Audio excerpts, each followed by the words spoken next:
I was asked to speak about innovation in startups and in big businesses, and mainly address the question why so few countries manage to have what is called today a startup nation or businesses to innovate. So you may be bored by now with the term innovation, but my view is that if you define the word very simply, you can understand why it is so difficult to bring about an innovative culture. So first of all, innovation, it's a deviation. Doesn't matter if you are in science, technology, finance, marketing, business, an innovation means that you are deviating from the routine. So I start with a very simple example just to show you why it is so difficult and what are the conditions necessary to finance when you speak about a really innovative business. So there was a street entertainer in my city in Montreal who was blowing fire from his mouth. But his idea was to, about 25 years ago, to reinvent the circus. He saw that the circus was very tired animal act and the same kind of routine acrobatic and clown shows, and he didn't want to do that. His idea was to reinvent it as an extravagant, technological, acrobatic spectacle. Now, if I asked you, I don't know how many in this room are from venture capital or investors, suppose that I was that street entertainer and I go to you and I ask, give me $20 to $50 million to start it up. How many of you would give it to me?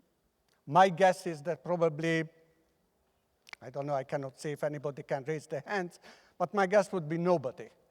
And yet, probably most of you are familiar with the business that he invented. It's called Cirque du Soleil, which is probably, yeah, he reinvented the circus, and he had privately, by now, his wealth is about $2.5 billion.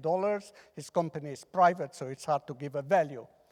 But he achieved more than that because he transformed, actually Montreal is now a cluster of around 35,000 people per year come to study to be circus acrobats there. So here it is, a simple guy from the street with access to venture capital who finally bet on him, and he managed to do that, to create actually a big business and much more than that.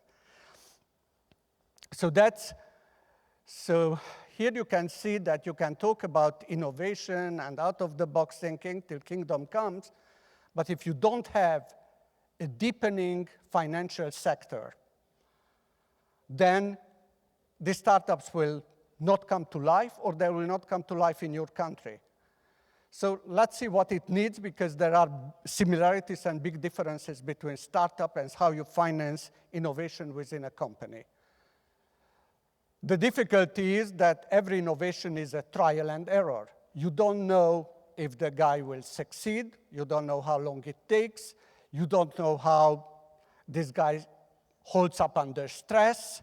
So you need a couple of people together to start a business. Within a company, again, the question is how you organize it. I mean, one of the most difficult things in a big business is how you compensate people in research and development.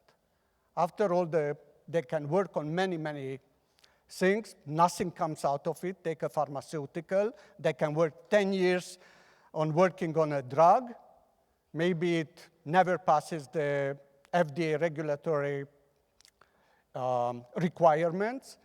And then, suppose that it does, and suppose you finish up with a nice drug after 10 years, and your competitor found a better one. All the $100 or $500 million may have gone down the drain. So you can see that if you do it, now if you do in a startup, the difference is that you have access to venture capital, who put people on the board, who have the right to prevent you from digging yourself too deep into the hole. He also establishes you contact with various people. So all this is a role played by venture capital. In a big company, you have to set up a very complicated internal organizations who roughly have to make the same type of decisions. This is why, in a way, the problems are similar. The difference is that when you are a startup and you are growing, you have access to much more venture capital. So I'll give you there is a lot of discussion about education, how that can help set up a kind of innovative country, company, and so forth. I am much more skeptical, not that you don't need education, but that there is another component there that is crucial and people forget about it. Because take the example of, let's say, Apple. All of you know that company, and you know that at one point, the board threw out Steve Jobs from the company because the board decided that Apple should not go into the music business or the other things that Jobs wanted, but to compete with Dell. So you had a bunch of very good engineers, very good technicians, but the company almost went bankrupt. At one point, the stock was at $2. This is when the board was changed. They brought back Steve Jobs, and the rest, probably you know, iPhone, iPad, iWatch, name it. But I don't know where the company will go in next time.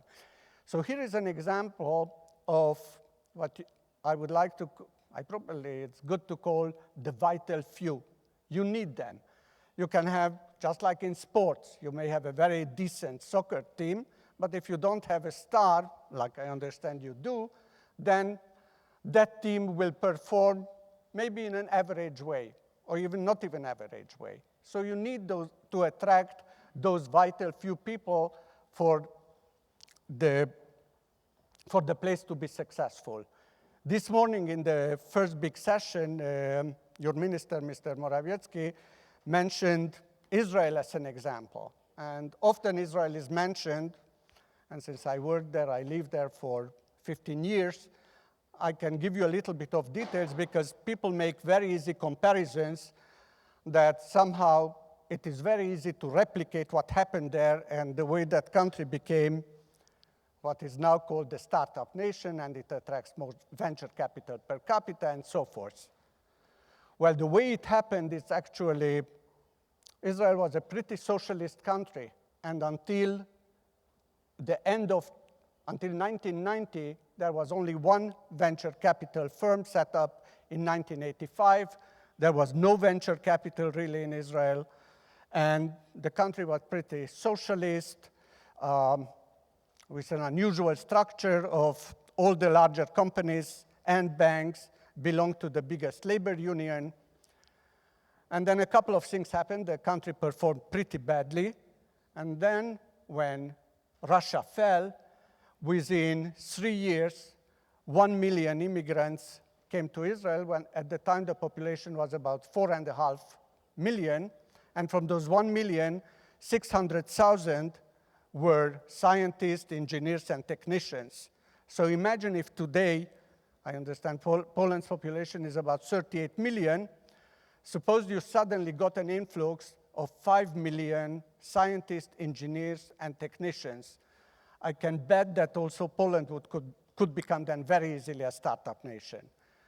But that cannot be replicated. What can be replicated is that the moment Israel departed from that socialist model, they allowed very quickly for venture capital to spring about, so the startups could, like this circus guy, or in software or anything else, if they didn't find, if two venture capital or angels refused them, then they could find others. There is another element there, which is, again, tough to replicate. So the venture capital, probably, if you have the right fiscal and exchange rate policies and tax policies, then probably Poland could replicate that part. The other part, to attract back, say, from the Polish diaspora, which I understand it's big, because after communism fell, I read that about 2 million Poles left the country.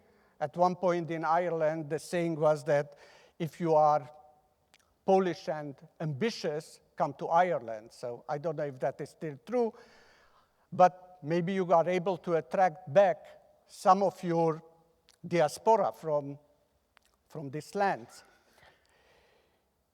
The other thing that is, however, not replicable is if you look at who is starting the startups in Israel, actually it's people who serve together in the army.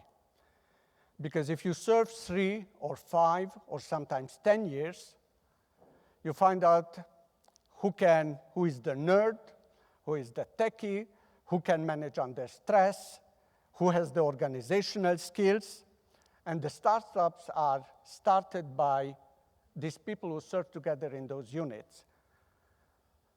Universities, unfortunately, are not the institution when you can find out this type of skills. You can find out who sits, but who has the other skills, it's pretty tough. In the United States, you have the team sports, where if you go to interviews, you are pretty much asked in what sports you participated, what role you played, and it's a kind of distant substitute to that military, which also tells you who is disciplined, mature enough, and so forth. So those things are not easily replicable anywhere else. And actually, if you look at often those miracles that are mentioned around the world, whether it's Singapore or Hong Kong or others way back in history, if you look closely, it was not the local people who turned those places into miracles, but Hong Kong really benefited when all the business and finance from Shanghai because of communism moved there. And Singapore became Singapore when the Malaysians discriminated against the Chinese and threw them all out. Sorry, they are showing me the time. I cannot see from here. Can you tell me? How much?